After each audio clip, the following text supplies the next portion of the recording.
Hey friends, welcome to the video. Today's topic is a question Destiny the game posed to us on Twitter, which reads, this year Void Arc and Solar subclasses all received the 3.0 treatment.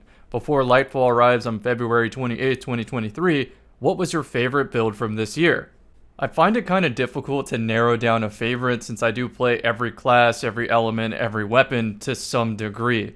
I also feel that the move to the 3.0 ability system wasn't an upgrade across the board. Some classes lost things, others just got straight upgrades. For example, Striker Titan and Top Tree Dawnblade got major upgrades, whereas Void Hunter got some severe downgrades, although it also got some alternate playstyles. For fun, I'm going to go through all the classes and elements and say whether I think it was an upgrade, a downgrade, or it just has alternate playstyles. Starting off with Titan, Solar, I think it was a big downgrade in PvP. Losing the damage ability of Sunspots and then Lorelei later getting reworked, it's an extreme downgrade. It kind of felt like the class was designed around Lorelei and overall was a huge disappointment for me. The enhanced Solar melee, the one where you slam down, is kind of a jank animation and really difficult to use with not that good of a payoff. Yes, you can wipe a whole team, but when you start playing good players, they just slightly jump and now your Thermite doesn't do anything. Also, my bigger problem with the Solar melee is I can't bind it to a specific key, so I can't simultaneously slide and use my throwing hammer or shoulder charge. I have to choose between jank melee or nothing. The biggest problem with Solar Titan is that its success is contingent on getting the initial kill without any way to help getting that initial kill. Whereas other subclasses, they just get benefits for existing or doing something they were already going to do. Moving on to Arc Titan, I think it got universally more powerful across the board. The only downgrade they took was on what used to be Middle Tree Striker, where if you slid over special ammo, it gave you a damage boost that was called Inertia Override. So that's the only thing they lost. They pretty much got upgrades in every other category, which ultimately culminates in Striker Titan being one of the best all-around classes in the game, and I would argue too powerful. I really think that Striker Titan has zero weaknesses in PvP, zero trade-offs. It's just the best across the board. Moving on to Void Titan, I put it pretty much in the same tier as Arc Titan, where it has essentially no weaknesses. Thinking about it now, I don't think it lost anything. I think it just gained some wild stuff. Like, you just throw a barricade down, you get an overshield. Awesome. You throw a grenade, they're volatile now. Even better. So yeah, Void Titan, really, really strong, no weaknesses. Moving on to Solar Warlock, I think Top Tree Dawnblade got a major upgrade. You can have a melee that increases damage, or you can build into the Ignition Scorch effects and blow up entire teams. Also on Top Tree Dawn, you get access to Phoenix Dive. Yes, it's on a long cooldown and very different from the 2.0 system, but having a Descender for aerial play is essential at a high level. Also, unrelated but related, the aerial effectiveness system is kind of a flat upgrade to Dawnblades because it means your arsenal has improved beyond just legendary weapons with Icarus Grip. It always has. You really did just have to aim better because you could build into moderate AE. Middle Tree 2.0 Dawnblade did lose the Overshield grenade, but it gained it back with a Restoration Cure healing nade and an enhanced version of that too. Finally, the bottom tree playstyle of Dawnblade got gutted, and the strengths of that were redistributed to the other two playstyles, and that's pretty much where it sits. Next up, we have Void Warlock, which I think got a lot more powerful at the cost of being able to self-proc Devour by consuming a nade. Now to get that playstyle, you have to use an exotic called Secant Filaments, and it costs a Riff instead, which I think is okay in 6s, but in 3s it really hurts to not run T-steps. Void Warlock is definitely powerful, but it's an annoying kind of powerful. From the opponent's point of view, the Child of the Old Gods takes too long to search and set up, to where you're sitting there waiting for it to be damageable. It just says immune until then. You can't even shoot it mid-flight, even though that would be very high skill from the opponent's POV. The other thing is the Void melee. It knocks you in a seemingly random direction and makes you volatile. I don't even understand why a knockback effect like that has damage associated with it, or why it's so auto-tracking. You would think like a wire-guided skill shot would be so much better for the health of the game. Anyway, among like the middle of the skill bracket, I think Voidwalker's slept on, but the high-level players are starting to realize it has a lot of moves. Next up, we have Arc Warlock, which I think is the tragedy of Warlock in the 3.0 system. What it gained was an overpowered melee that seemingly one-shots randomly. What it lost was Arc Web, where Titans do a better job of jolting entire crowds with their enhanced nades. What stayed fairly similar was the Arc Soul playstyle, although Amplified does improve them just a little bit at the cost of messing up your base muscle memory movement. Amplified oftentimes feels like a downgrade, not an upgrade for having to get something that's mostly kill activated.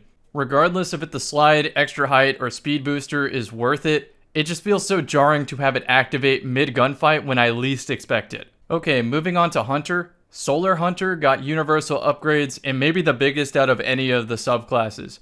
It gives you Dragon Shadow at home for dodging, and then a way to refund the knife on body shot kills, a way to boost your damage, and now it has access to a healing nade.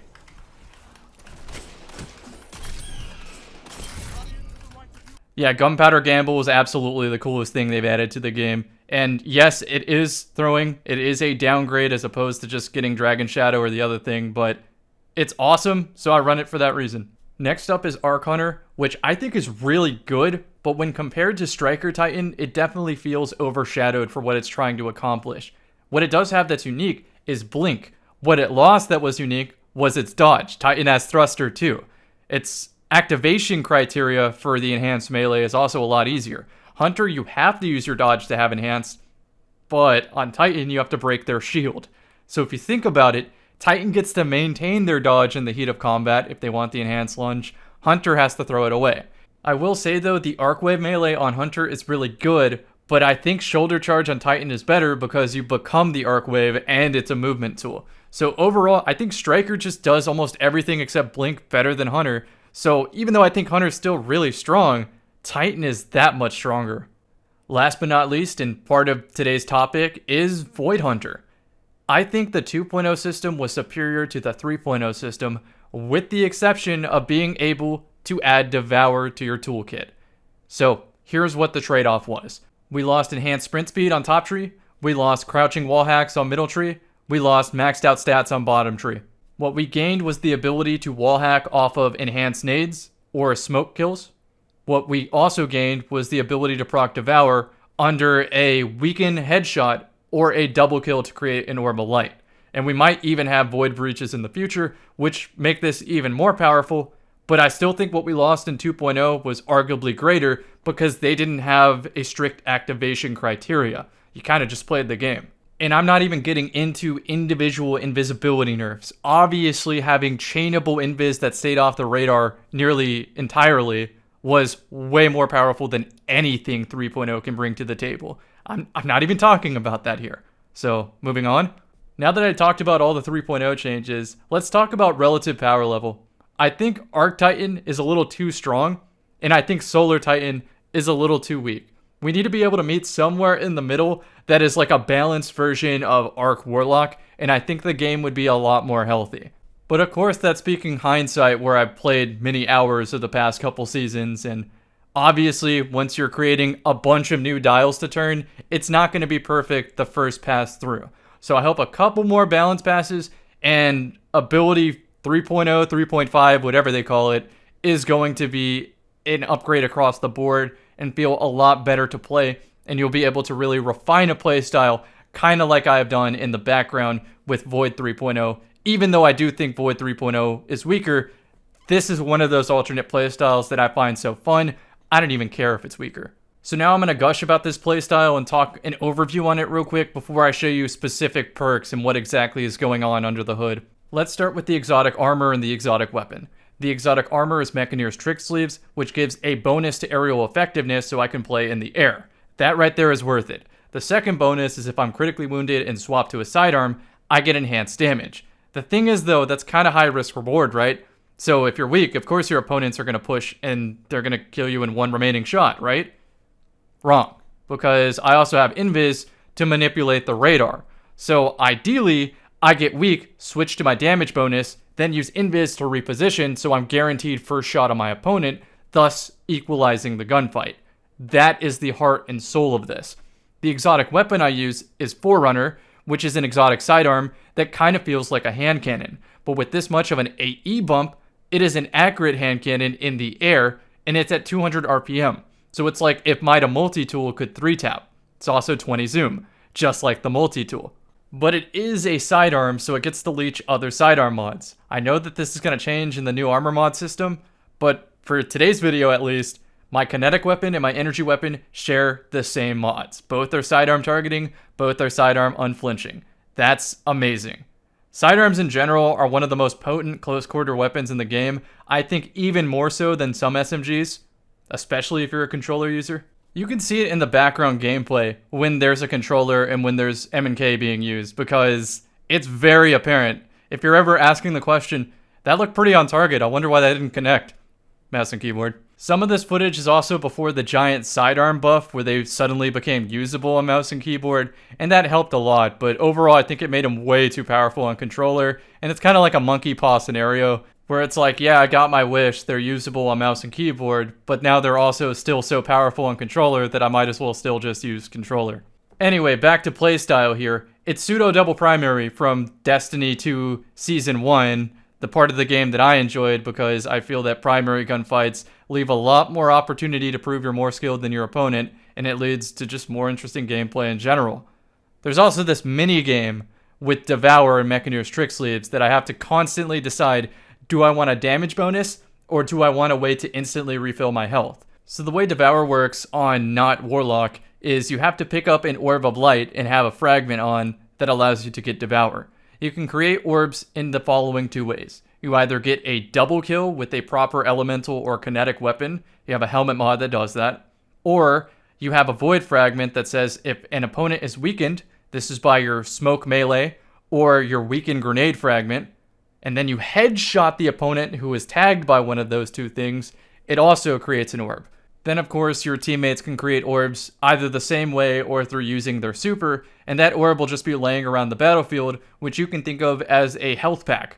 Also, if you go for the charge magazine on your class item, if you're charged with light, you get a damage bonus on sidearms. So you pick up the orb, you get a fat damage bonus and Devour, so now that Devour's active, any kill you get instantly refills your health. The damage bonus can also stack with the trick sleeve damage bonus, so if you have Devour and Charge Magazine active and somebody gets you to critical health and you switch to the other sidearm and someone rounds that corner while you're invis, you might 2-tap them with Forerunner or even 3-tap them with Drang or something like that.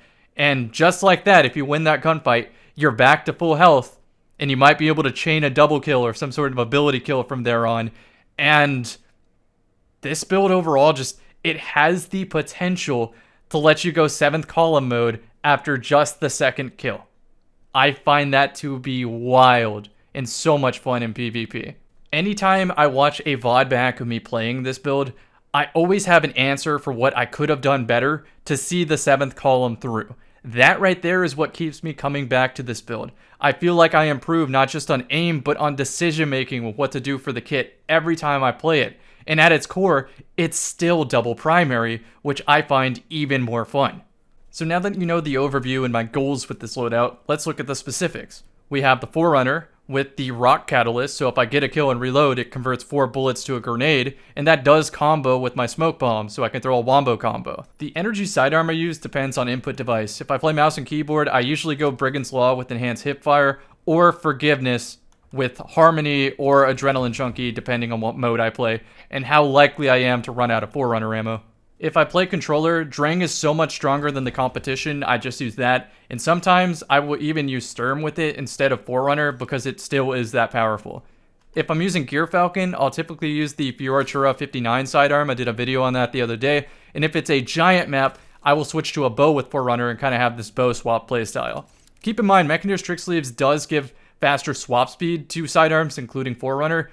And I like to pair it with the Void Spike Nade, so that whenever I throw the grenade, I can cancel the animation by swapping weapons simultaneously, and it just helps to combo damage and find that headshot on a weakened target. The power weapon I use is same as always. It's a threat detector rocket, so I can try to abuse Gambler's Dodge to get my smoke back.